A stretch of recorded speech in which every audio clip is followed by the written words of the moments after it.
जय हिंद मित्रों। क्या आपने कभी सोचा है कि हम इंटीग्रेशन क्यों पढ़ते हैं या इंटीग्रेशन का हमारे दैनिक जीवन में क्या उपयोग है? तो आज हम उसी बात पे बात करते हैं। इंटीग्रेशन मतलब सुनने में काफी अटपटा, लेकिन जो गणित के छात्र हैं कक्षा 12 में वो जानते हैं कि क्या मतलब बला है। आप एक तरह से इसे ऐसा समझ लें कि पूरे पूरे गणित में ना लगभग 45% कैलकुलस का एक हिस्सा होता है, उससे पेपर आता है। उसमें इंटीग्रेशन एक बहुत महत्वपूर्ण हिस्सा है। तो इंटीग्रेशन का देखिए फॉर्मूले तो आपको हर जगह मिल जाएंगे, लेकिन क्या होता है ना, उसको वो भाव होता है ना, वो फीलिंग वो हर जगह नहीं मिलेगी। तो अगर आप कहीं आप देखोगे एक सांप बना होगा, ऐसा करके कुछ सांप बना रहेगा, फिर कुछ लिखा रहेगा, तो ये चीज आपको अरे मेरे को फॉर्मूला याद है मैंने कर लिया, लेकिन असल में क्या होता है हमें उसका भाव नहीं पता होता कि मतलब वो फीलिंग नहीं आती कि आखिर ये चीज है क्या। तो मैं इसे रिलेट करता हूँ।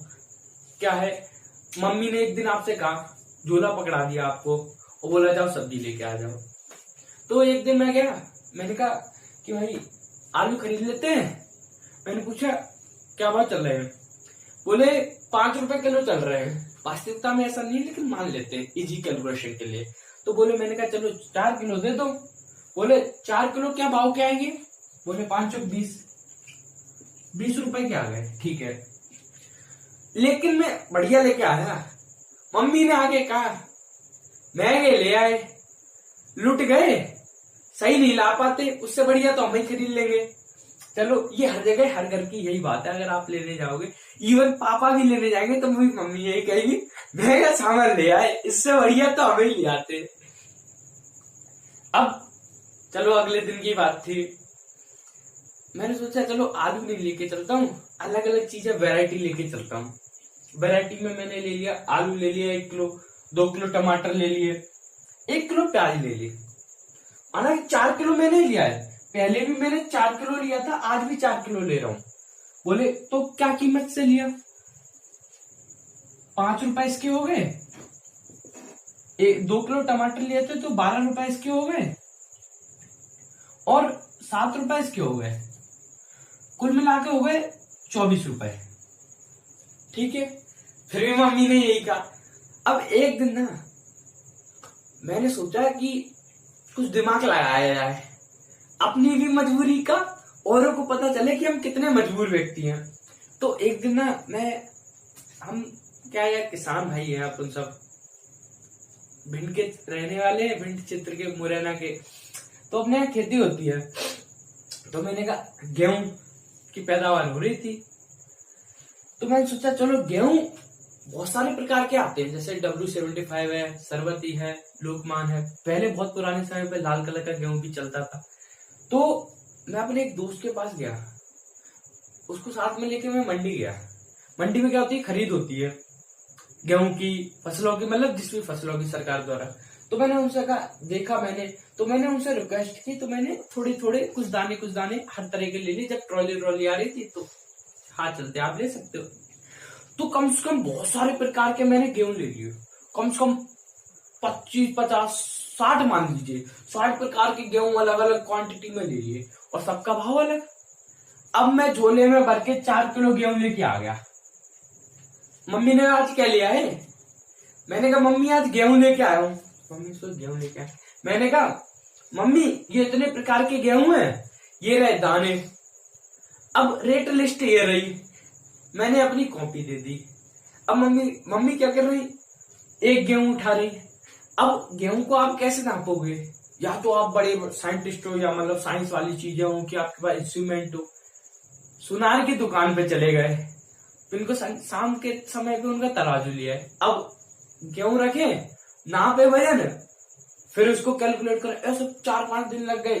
1, 2, 4, 5 कॉपियां भर गई मल्टीप्लाई करते हुए। अब मैंने कहा मम्मी अभी तो मल्टीप्लाई हुआ है, अभी तो ऐड करना बाकी है, तो ऐड कैसे करेंगे? तो ये चीज है ना, मतलब जिस चीज को ऐसे समझ लो कि मूर्खतापूर्ण वाली थी, जो मेरी मूर्खता थी, उसका जवाब क्या है? उसका जवाब है इंटीग्रेशन। तो अब हम असल में जानते हैं, चलते इसी बात को ना मैं एक दूसरे एग्जांपल से लेता हूं। तो मतलब इंटीग्रेशन लोगों को क्या नहीं समझ आता। अब मैं एक चीज बता रहा था आपको कि कैलकुलस का उपयोग क्या है। देखो हर चीज का जीवन में अलग अलग उपयोग है। जैसे कैलकुलस में दो बड़े हिस्से आ जाते हैं, डिफरेंशिएशन और उसकी एप्लीकेशन तथा इंटीग्रेशन उसकी एप्लीकेशन। लेकिन अगर आप कहीं पे भी देखोगे ना तो लोग वह यही कहेंगे इंटीग्रेशन क्या होता है, रिवर्स होता है। किसका भाई, डिफरेंशिएशन का। तो मैंने कहा अरे डिफरेंशिएशन बताया है, तुम इसका रिवर्स बोल रहे, तो उसको क्यों इंटीग्रेशन नया नाम देते, भाव समझाओ। बोले नहीं भाव नहीं समझ आया। बोले उपयोग बता दिया। मैंने कहा क्या, बोले सबसे बड़ा होता है एरिया। एक कहते हैं कि एरिया इंटर कर कोई ग्राफ का एरिया निकालना था। मैंने कहा मैं क्या करूंगा, उतना थोड़ा ना पढ़े लिखे हैं, साइंटिस्ट थोड़ा ना बनना है जो एरिया निकालते फिरेंगे। अरे हमें तो दैनिक लाइफ का उपयोग पता कि कहाँ कहाँ उपयोग आता है। तो आगे चलते हैं। अब अगले एग्जाम्पल की मदद से मैं आपको ये चीजें समझाऊंगा। चलिए इस चीज को हम एक एग्जाम्पल से समझते हैं। जैसे कि ये एक तरह का कांस्टेंट फोर्स है। मतलब जब आप जीरो पे बैठे थे, आप 4 यूनिट डिस्प्लेसमेंट कर लिया, आपका फोर्स 5 लगा, तो किसी ने मेरे से कहा वर्क निकालो। तो मैंने कहा वर्क क्या होगा, फोर्स इंटू डिस्प्लेसमेंट। आप समझते हैं, मतलब ऐसा मान लीजिए डॉट प्रोडक्ट होता है ऐसा। ये मान लीजिए जब दो एक की डायरेक्शन में हो वेक्टर्स, तो वो सिंपली मल्टीप्लाई हो जाते हैं, फोर्स इंटू डिस्प्लेसमेंट। तो 5 20, ठीक है। अब ये एक तरह का, मतलब 0 से 1 तक इसका फोर्स लगा 5, 1 से लेके 3 तक लगा 6, फिर 3 से 4 यूनिट डिस्प्लेसमेंट आपने किया होगा तो लगा होगा 7। तो मैंने कहा वर्क निकालो, तो 5 12 प्लस 7 24 जूल। तो आप एक चीज ध्यान रख पा रहे हैं कि ये वैल्यूज पिछले वाले मेरे जो मैंने पैसे चुकाए थे उसके बराबर है। तो मैंने क्या मिलती जुलती ली है, जिससे कि आपको भाव समझ आए। छोटी सी वीडियो में मैं वो कंटेंट प्रोवाइड करूंगा, वो निचोड़ दूंगा जो शायद आपको हर जगह नहीं मिलेगा, क्योंकि हर जगह आपको फॉर्मूलेस मिलेंगे लेकिन भाव कोई नहीं बताएगा रियली। मतलब बहुत से टीचर्स बताएंगे, ऑब्वियसली बात है, लेकिन आप एक बात बताइए, आप एक चीज सर्च करेंगे 100 चीजें मिलेंगी, सिर्फ 2 ही तो बेहतर होंगे, बाकी 98 कैसे हैं? वो तो टाइम पास कर रहे हैं, ऑब्वियसली सी बात है। अब ये देखिए, ये कंटिन्यूअसली वेरिंग फोर्स है एक तरह का। मतलब इसकी कहानी बहुत ही मजेदार है। मैंने कहा कैसे, मैंने कहा एक फोर्स है जो मेरा डिस्प्लेसमेंट पर डिपेंड कर रहा है। बोले कैसे, मैंने कहा फोर्स s² + 2 पे डिपेंड कर रहा। बोले s क्या है, 0 1 2 3। मैंने कहा नहीं, 0 के बाद क्या आता है, किसी से पूछा, बहुत से बोलेंगे 1, बहुत से बोलेंगे 0.1, बहुत से बोलेंगे 0.0। मैंने कहता है 0 के बाद 0.000000000000000 ऐसे ट्रैक्टर चलाते चलो 0 का, अंत में कोई 1 आएगा, वो 0 के बाद है। तो बोले वो क्या, मैंने कहा वो सबसे छोटा जो 0 का अगला कदम, मतलब उसमें और 0 में कोई अंतर नहीं है, मतलब आप उससे एक कदम चले ना चले, बस वो थोड़ा सा है। तो बोले पल पल पर चेंज हो रहा, मतलब जर्रे जर्रे पर फोर्स चेंज हो रहा। अब आप इसका फोर्स कैसे निकालें? यही वो चीज है गेम वाली, जिसमें हमें इंटीग्रेशन का प्रयोग करना है। मतलब कोई चीज को मैं मल्टीप्लाई कर रहा हूं बहुत सारी इन्फिनाइट टाइम्स, फिर उनका एडिशन कर रहा हूं, उस चीज के लिए प्रयोग आया इंटीग्रेशन। तो बोले कैसे, मैंने कहा देखो इसी बात को मैं एक एग्जांपल से, मतलब इसी एग्जांपल से ले लेते हैं हम। किसी ने कहा यहाँ पे अलग अलग फोर्स लग रहा होगा, मैंने कहा हाँ लग रहा होगा। 4 पर कितना लग रहा होगा, 18 जूल लग रहा होगा। बोले 2 पर कितना लग रहा होगा, 4 6 जूल। तो बोले अब मैं इसको क्या करूं, तो मैंने कहा एक खूबसूरत इलाका चूज करते हैं। बोले खूबसूरत इलाका क्या, अब मैं आपको बताऊंगा कि मतलब इंटीग्रेशन का प्रयोग कैसे करते हैं। हर व्यक्ति में क्या होता है ना कि फॉर्मूले याद कर लिए, लेकिन देखो हर चीज आप एक चीज नोटिस करोगे कि फॉर्मूले याद करना इज नॉट ऑल थिंग, लेकिन उसका अप्लाई कैसे करेंगे वो बहुत इंपॉर्टेंट है।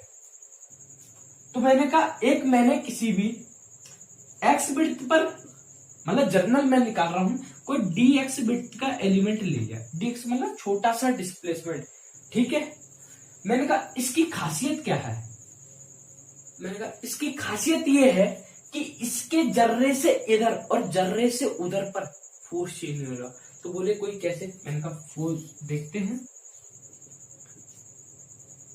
s कितना होगा, मान लीजिए x² +2, ठीक है। अब यहां पे इस पॉइंट पर बोले x प्लस डी एक्स का होल स्क्वायर +2। मैंने कहा dx तुम कौन हो? बोला मैं बहुत छोटा एलिमेंट हूं। मैंने कहा कैसे? बोले मेरा छोटा एलिमेंट। मैंने कहा अब आप ही मानो, आपका पूरे शरीर में से एक मैंने छुरिया की उंगली काट दी, छोटी मतलब छोटा सा हिस्सा काट दिया। अब उसे मैं क्या बोलूंगा? डी आपका नाम। तो वही बात रही ना, ये बहुत छोटा सा हिस्सा। मैंने कहा अब इसको आपकी उंगली काटने ना होने से अंतर नहीं पड़ेगा। तो बोले ठीक है। मैंने कहा इसको नियरली लिख सकते हैं ना, x²+2। कोई आया एक दिन मेरे से कहता भैया मल्टीप्लाई डिवाइड होगा तो भी नेगलेक्ट कर देंगे। मैंने एक बात बताओ, जी होता है, अरे वही ग्रेविटी वाला कांस्टेंट 10⁻11 वाला कुछ माइनस में बहुत 2 कोड़ी का होता है। मैंने कहा आपकी संपत्ति में मल्टीप्लाई कर देता हूं। अब आपका क्या हुआ? मतलब आप तो डूब गए ना। अब मेरे को एक दिन दुख हुआ, मैंने सोचा वियर तो अपने ही है, तो आपका दुख हल लेता हूं। मैंने वो जी लिया, अपनी संपत्ति में डिवाइड कर दिया। तो आप सोचिए आपके में मल्टीप्लाई हो रहा था, मेरे में डिवाइड हो रहा, कितना फर्क आता है। देखो जब बहुत सी छोटी चीजें होती है ना, उनको ऐड या सब्ट्रैक्ट करने से अंतर नहीं पड़ता, लेकिन डिवाइड या मल्टीप्लाई करने से तूफान आ जाता है। वो झेलने के लिए तैयार रहेगा। तो अब ये ठीक है, मैंने चूज कर लिया। अब इसका उपयोग कैसे करते हैं वो मैं आपको बताता हूँ। आइए चलिए अब हेलो पप्पू की कहानी सुनते हैं। किसी ने पूछा हेलो पप्पू की कहानी क्या है, तो मैंने कहा एक बच्चा था हेलो पप्पू, ठीक है। तो हेलो पप्पू क्या है ना, थोड़ा कमजोर था। तो उसने क्या किया ना, उसने कहा 0 1, इधर भी 2 इधर भी 2। तो उसने वर्क निकालने के लिए ना फोर्स बोले डिस्प्लेसमेंट पर डिपेंड करता है 2 2 2 ऐसे करके 6 दूर आंसर ले आया। अगले दिन उसमें सुबह तड़के पुलिस आ गई, बालों से पकड़ा अब और घसीटते हुए मार के ले गई। तो हमने पूछा यार कुछ हुआ होगा। फिर कोर्ट में जज साहब जैसे आते वो देखते बेंचों पे छोटे से डी एलिमेंट बैठे, डी मतलब डिफरेंशियल एलिमेंट, मतलब इसके 0.2 ये वाले, उनमें से एक खड़ा होता है 3 वाला, कहता है जज साहब हमारे साथ साफ नाइंसाफी हुई है। जज साहब कहे यार तुम इतने छोटे हो, तुम्हारे साथ कौन नाइंसाफी करेगा? बोले इसने 4 से 2 का मल्टीप्लाई करते, इसने पैसा खाया, पैसा 2 से। बोले 2 नंबर का पैसा होता है लेकिन 2 से खाया है यहाँ पे। तो बोले क्या करना चाहिए? बोले सर बाकी जितने भी एलिमेंट्स थे उनके फोर्स का क्या हुआ? बोले हर किसी का अलग अलग वर्क आ रहा है, क्योंकि अलग अलग फोर्स आ रहा है, क्योंकि अलग अलग डिस्प्लेसमेंट है। अब चूंकि हेलो पप्पू अपने जान पहचान का था, तो मैं गया मैंने जैसा नाबालिग है छोड़ दो जाए, तभी बच गया, वरना भी जेल में कोट रहा होता। चलो कोई नहीं, खैर कोई नहीं। तब इस समय ये बात तो गलत हो गई। तब मैंने कहा चलो मैं एक मशीन गन बनाता हूँ। बोले मशीन गन क्या है? मैंने कहा किसी भी फंक्शन को वैल्यूज डालो और एक आंसर निकल के आता जाए। बोले मैं बार बार सॉल्व ना करूं, उसकी जगह मैं एक मशीन बना ले रहा हूं। मतलब जैसे आप बुलेट डालो आपका आंसर आए। जैसे मौसमी संतरा होता है, तो जूसर लिया अपन ने, संतरा डाला और अपन ने बाद में सेव डाल दिए, अंगूर डाल दिए, और भी बहुत सारे डाल सकते हैं। क्योंकि मेरे पास फलों की कमी है तो मैंने इतने ही डाल दिए। अब मेरे पास इन तीनों के जूस निकल के आए। अब मैंने एक चीज देखी कि भाई उसमें ना अनानास का जूस आ गया। क्या कभी ऐसा हुआ है क्या? नहीं हुआ। ईश्वर की देन नहीं है, वो जो 3 हमने डाली वही निकल के आए। मतलब जो वैल्यूज हम पुट कर रहे हैं उन वैल्यूज को डोमेन कहा जाता है, और जो वैल्यूज निकल कर आती है उन्हें रेंज कहा जाता है, और जिसमें हम पुट करते हैं उसे फंक्शन कहा जाता है। बस सुनो, एक आंसर दूसरे से निकाल दो, कोई नहीं। तो मैंने कहा एक मशीन बनाता हूं। मैंने कहा ये सांप है, सांप की पूंछ है, सांप का फन है। बोले जो हमारा फंक्शन हुआ करता था x²+2। बोले अब इसको कैसे सॉल्व करें? बहुत से बच्चे इसी को सॉल्व करने लग जाते हैं, फॉर्मूला तो उनको पता ही होता है। बोले नहीं ऐसा नहीं करना। मैंने कहा क्यों? अरे भाई मेरी एक कहावत है, जिसका दूल्हा उसकी बारात। बोले क्या? ऐसा नहीं है कि आप किसी की बारात में चले जाओ। हाँ बहुत से होते हैं जो बिना इनविटेशन कार्ड के चले जाते हैं, लेकिन एक चीज बताओ, इनविटेशन आया है, आप शादी में जा रहे हो, लेकिन किसी और की शादी में खाना खा के आ जाओ, फिर कहो भाई ये ऐसे थोड़ा ना है कि मतलब भाई अपने रिश्तेदार की शादी में जाओ जहां पे जाना है, मतलब ऐसा हुआ कि यहाँ पे बारात नच रही है और दूल्हा कोई और है, तो हम क्या कहेंगे, हम ये कहेंगे ना कि दूल्हे को साइड में लेके आए, हम कहेंगे देखो पूरी बारात को तो खिसका नहीं सकते, तो तुम ही खिसक जाओ जल्दी से ताकि हमारा दूल्हा आ जाए, क्योंकि जब तक आप नहीं जाओगे तब तक वो नहीं आ पाएगा। तो इसलिए डीएक्स, मतलब कई, मेरा मतलब था कि कई बार ये डिफरेंशियल एलिमेंट होता है ना, जो फंक्शन है उसका डिफरेंशियल एलिमेंट होगा, कई बार dt होता है, कुछ और होता है, तो हमें अपना फंक्शन या ये डिफरेंशियल एलिमेंट कोई ना कोई चेंज करना पड़ेगा। हम ये देख लेते हैं कि उस समय चेंज करना किसको आसान है। तो मतलब भाई बाराती मान लो जैसे किसी जगह रुके हुए हैं, अभी जोट में 2-4 लोग थे, तो हमने कहा अरे भाई गलत जगह आ गए, तो दूल्हा किसी और का, तो खैर वो वाली बात है। अब किसी ने पूछा यहां तक जाकर मेरा आंसर क्या आएगा, तो मैंने कहा इसका एक तरीका होता है कि जो आप लगाओगे, अब मैं आपको सबसे पहले ना लिमिट पुट करना बताता हूँ। तो बोले लिमिट कैसे पुट करते, मैंने कहा एक बात बताओ, आखिर में आप चले कहां से थे, बोले मैं 0 से y डिस्प्लेसमेंट हुआ। इसे कहते हैं लोअर लिमिट, इसे कहते हैं अपर लिमिट। लोअर लिमिट मतलब कि हम कहां से चले, कहां से शुरुआत की, तो हमने कहां से की थी, 0 से की थी, तो इसके पूछ के नीचे 0 रख दो। और अपर लिमिट कि हम कहां तक पहुंचे, हम पहुंचे थे 4 तक, तो यहां पर 4 रख दो। एक चीज कहते हैं कि जैसे आप किसी को साथ में लेके चलो, आपकी गाइडेंस में काम कर रहा हो, बाद में आपकी बराबरी पर पहुंच जाता है ना, तो सर पे बैठ के नाचता है, तो ये वही वाली बात है। ये मतलब इसे, ये सांप है ना पूंछ के नीचे सर के ऊपर, इसे सॉल्व करने के इसके कुछ फॉर्मूलास हैं, तो मैं वो आपको बता देता हूँ और एक कहानी सुनाता हूँ बढ़िया सी, मतलब मजेदार जोक टाइप समझ लीजिए। ये कुछ फॉर्मूलेस हैं, जैसे कि x⁴n, x एक वेरिएबल है, n एक पावर है, x⁴n+1/n+1, ये कांस्टेंट है c। क्योंकि देखिए जब हम लिमिट पुट करते हैं ना, लिमिट कैसे, पूंछ पर और सर पर, तो एक कोई वैल्यूज आती है उसकी जगह कांस्टेंट की, लेकिन इसे इंडेफिनाइट कहते हैं, मतलब जहां पे लिमिट्स पुट नहीं है, डिफाइंड नहीं है, और जहां पे हम लिमिट पुट करते हैं उसे डेफिनेट इंटीग्रेशन कहते हैं। इतना हिस्से का फिजिक्स में प्रयोग आता है। देखो फिजिक्स में हम जितना इंटीग्रेशन अगर इतना है ना, तो मैथ में ये पूरा है, बहुत वाइड है। फिजिक्स में मेनली डेरिवेशंस के लिए हम प्रयोग में लाते हैं इंटीग्रेशन। किसी dx का इंटीग्रेशन का मतलब है छोटे छोटे छोटे छोटे बहुत सारे इन्फिनिट एलिमेंट्स को हमने सम किया, तो क्या बना, x बना। किसी कांस्टेंट का मल्टीप्लाई करते हैं तो वही रहता, e⁴x का डिफरेंशिएशन, सॉरी इंटीग्रेशन e⁴x होता है, 1/x का log x होता है। देखिए यहां पर n की जगह -1 मत रखना, -1 का मतलब होता है 1/x, -1+1 -1+1। अरे डिनोमिनेटर कभी 0 हो सकता है, नहीं हो सकता है। इसीलिए मैं कुछ फॉर्मूलेस की आपको ट्रिक्स बता रहा हूं, वो ट्रिक्स बहुत इंपॉर्टेंट है। डिफरेंशिएशन तो आप जानते हैं, जैसे कि e⁴x का डिफरेंशिएशन होता है e⁴x। तो मैं कहता हूं, हमने एक चीज, मैंने आपको एक शब्द बताया था, कुछ लोग कहते हैं कि रिवर्स है, तो बोले रिवर्स कैसे, ये मतलब ये अगर डिफरेंशिएशन है इसका, तो ये इसका इंटीग्रेशन होगा।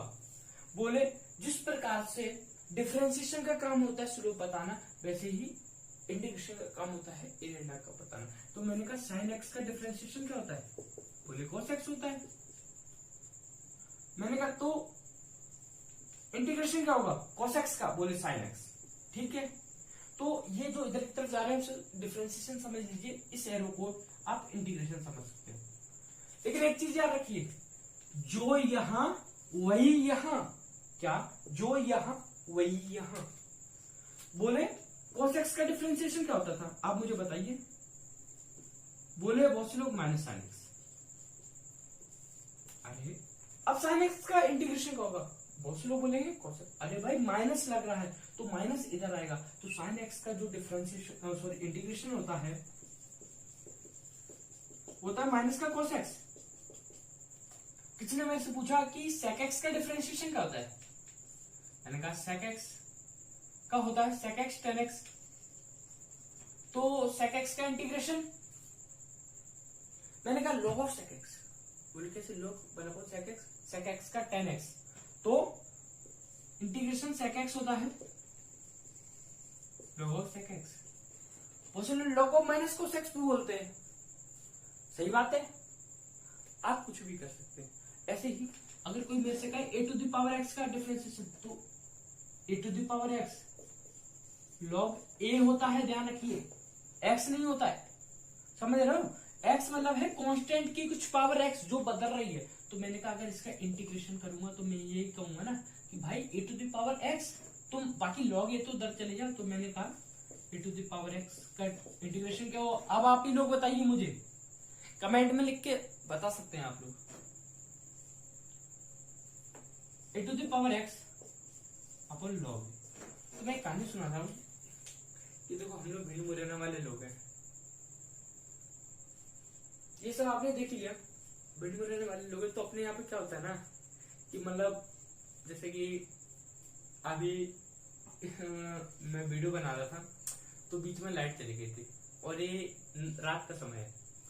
तो मैंने एक चीज देखी कि पड़ोसियों में क्या होगा ना, देखो जैसे अमेरिका में क्या होता है यार, जाएंगे कॉल करेंगे, मतलब जो भी इनके इलेक्ट्रिसिटी बोर्ड्स होंगे, विदेशों में यही होता है। और जल्दी लाइट, अपने यहाँ पे आदमी निकल के देखता है कि भाई अपनी गई है कि पड़ोसी की गई है। अच्छा पड़ोसी की भी गई है तो ठीक है, फिर अपन को कोई चिंता नहीं है। तो अपने यहाँ पे कुछ ऐसी चीज है, खैर कोई दिक्कत नहीं है। आपको पढ़ाते पढ़ाते मुझे एक जोक याद आ रहा है, तो जोक की मैं चर्चा कर लेता हूँ। जोक ऐसा है कि एक बार मैं जा रहा था भिंड, तो रास्ते में उधर ही कुछ लोग मांगने वाले थे। खैर देखो कुछ लोगों की वास्तविकता मजबूरी है, वास्तव में मजबूरी है, लेकिन कुछ लोग क्या यार इसको ना एक धंधा बना लिया। तो मेरा एक मित्र था, मुरैना का रहने वाला था, भैया की शादी थी तो वो अपने संग जा रहा था। तो मैंने एक दिन पूछा, तो एक गरीब आया, तो उसने आके कहा कि भैया आगे वाले ने खाना दिया है, आप भी कचू दे दो। तो उसका भाव था कि भैया आगे वाले ने खाना दे दिया, कचू आप पैसा इसे दे दो। तो मेरा दोस्त था तो जेब से हाजमोला निकालता है और कहता है लो भैया इसको पचा लो। तो खैर आप लोगों की रीत ऐसी है, थोड़ा टो ना लगे, लेकिन ये बहुत इंटरेस्टिंग है। मतलब ये फैक्ट, इससे आपको ये चीज याद रखने में बहुत फायदा होने वाला है। इसके लिए मतलब इंटीग्रेशन के लिए अब हमारी वीडियोस लगातार आएंगे, मतलब वो शॉर्ट ट्रिक्स, मतलब एक 5 मिनट में आप किसी चैप्टर को ना रिवाइंड कैसे करो। मैं ये नहीं कह रहा कि मैं पढ़ा रहा हूँ, मैं ये कह रहा हूँ कि आप रिवाइज कैसे कर सकते हैं, मतलब औरों से आप बेहतर कैसे सोच सकते हैं, औरों से आप अलग कैसे हो सकते हैं। ये कुछ पल आपको औरों से अलग बना देंगे। धन्यवाद, जय हिंद।